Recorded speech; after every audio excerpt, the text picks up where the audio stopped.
It was supposed to be the greatest World Cup ever created. Instead, before a single ball has been kicked, questions are already surrounding almost every part of the tournament. A World Cup spread across 3 countries. 48 national teams instead of 32. A record 104 matches. Thousands of kilometers between venues. Fans trying to figure out how they'll afford to follow their team. Coaches studying travel schedules almost as closely as their opponents. Medical staff wondering how players are supposed to recover while flying across an entire continent. This wasn't the conversation FIFA expected. When the expanded 2026 World Cup was announced, it was presented as football's biggest celebration. More nations. More opportunities. More fans. More history. But as the tournament moved from an idea to an actual plan, the excitement slowly gave way to something else. Every announcement seemed to create another question. Could supporters realistically travel between host cities? Would players arrive exhausted before the biggest matches of their careers? Could the new format stay fair with so many teams and so many games? And perhaps the biggest question of all, has the World Cup finally become too big for itself?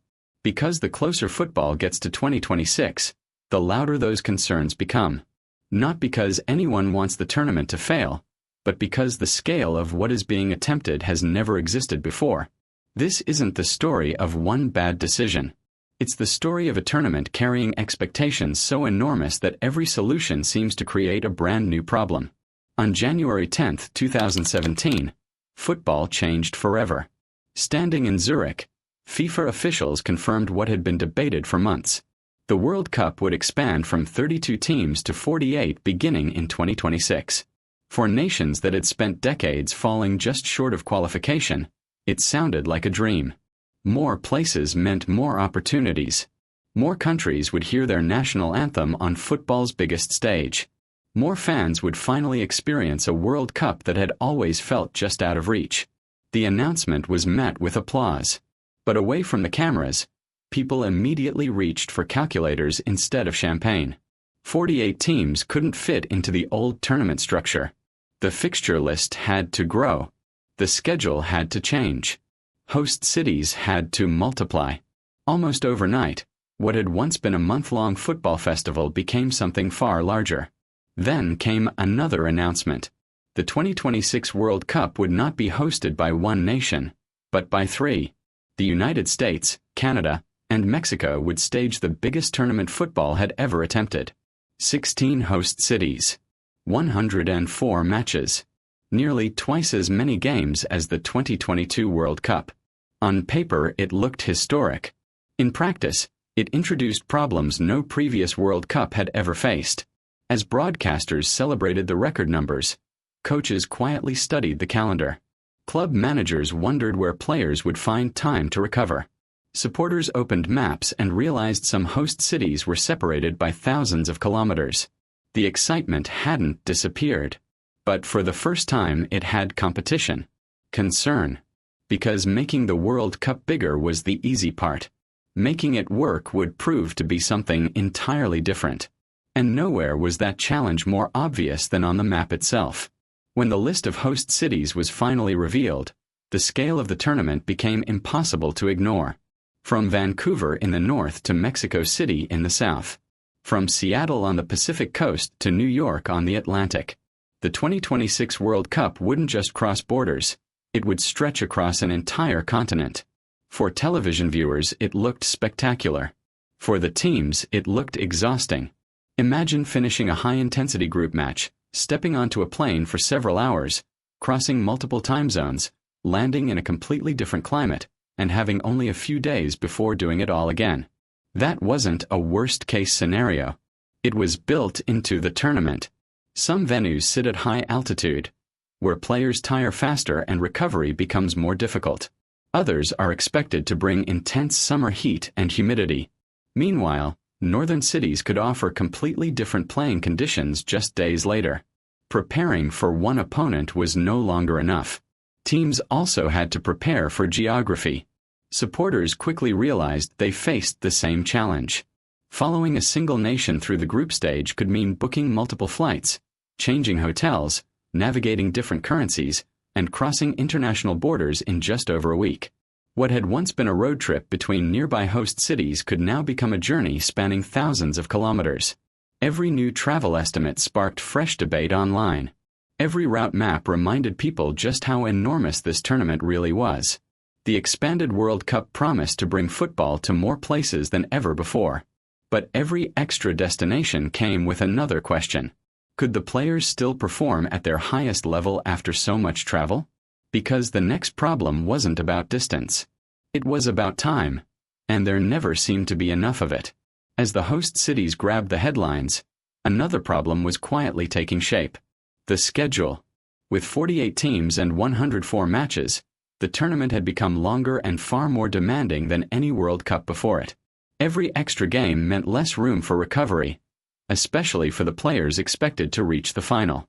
By 2026, football's calendar was already overflowing. Domestic leagues, expanded continental competitions, Nations League fixtures, World Cup qualifiers, and the newly enlarged Club World Cup had left players with barely any time to rest. Coaches began raising concerns long before the tournament arrived. Every sprint, every tackle, and every extra minute increased the risk of fatigue or injury. Medical staffs weren't just preparing treatment plans, they were trying to prevent complete burnout. For the biggest stars, the pressure would be relentless. A deep run in the tournament could now mean playing 8 World Cup matches instead of 7, after an already exhausting club season. The dream of lifting football's greatest trophy remained the same, but the road to get there had become longer, harder, and more physically demanding than ever before. And while players worried about surviving the schedule, millions of supporters were discovering another reality. Watching this World Cup might be just as difficult as playing in it. For many supporters, the biggest challenge wasn't qualifying for the World Cup. It was getting there. As match schedules and host cities became public, fans started planning their trips. Instead of traveling around one country, many realized they could end up crossing 3. A group stage match in the United States could be followed by another in Canada or Mexico just days later. The costs added up quickly.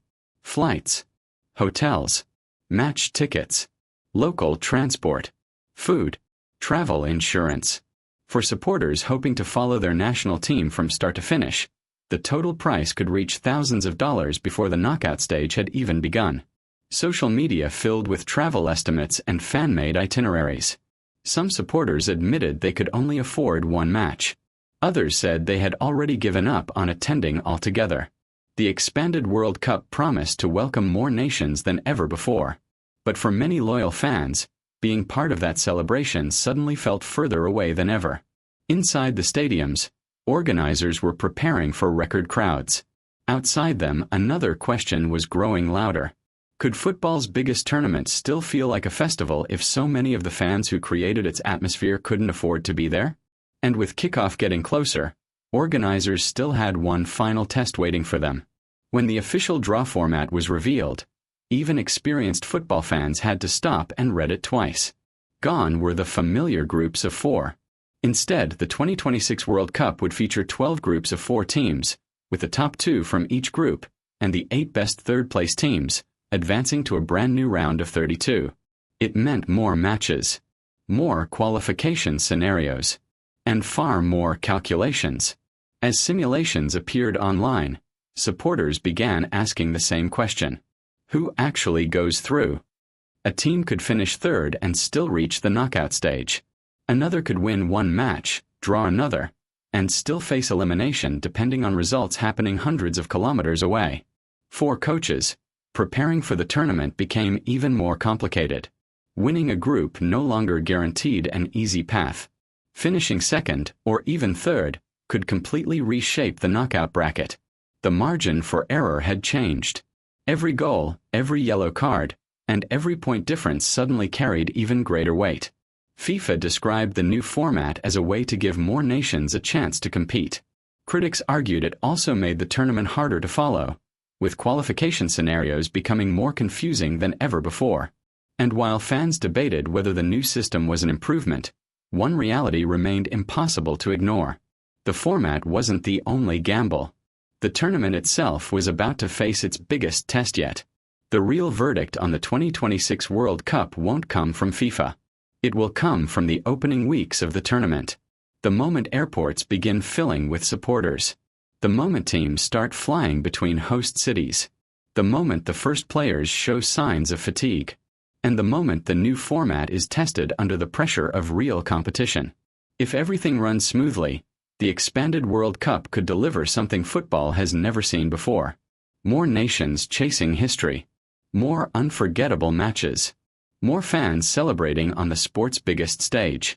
But if travel delays disrupt preparation, if injuries begin to pile up, or if the packed schedule overshadows the football itself, every warning raised before kickoff will return to the spotlight. That's the risk of building the biggest World Cup in history. The bigger the tournament becomes, the smaller the margin for error. For FIFA, 2026 isn't just another World Cup. It's proof that expanding football's greatest competition was the right decision. Because once the first whistle blows, there will be nowhere left to hide behind plans, presentations, or promises. Only 90 minutes, packed stadiums, and the world watching. Everything has been designed for this moment. Now football has to prove that bigger really does mean better. Before the first match is even played, the 2026 World Cup has already become one of the most debated tournaments in football history. So what do you think? Will expanding the World Cup to 48 teams create the greatest tournament the sport has ever seen? Or has football simply become too big for its own good? Let us know your thoughts in the comments. And if you enjoy football documentaries that go beyond the headlines, subscribe for more stories behind the world's biggest game.